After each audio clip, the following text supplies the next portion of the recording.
T20 సక్సెస్‌లో ప్రధానంగా మనకు కనబడేటటువంటిది ఒకటి 1983లో కపిల్ దేవ్ చిట్ట చివరిదాకా పరిగెత్తుకుంటూ వెళ్ళి పట్టినటువంటి క్యాచ్.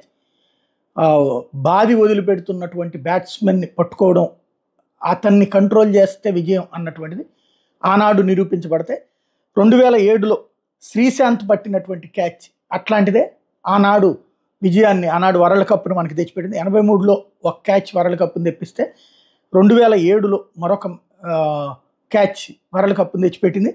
2024లో అట్లాంటిదే సూర్యకుమార్ పట్టినటువంటి క్యాచ్, అది కూడా కరెక్ట్గా బౌండరీ లైన్ దగ్గరన క్యాచ్ పట్టి మళ్ళీ అటు కాలు అటు పడే టైంలో పైకి ఎగరేసి మళ్ళీ యువతలకి దూకి పట్టుకోవడం.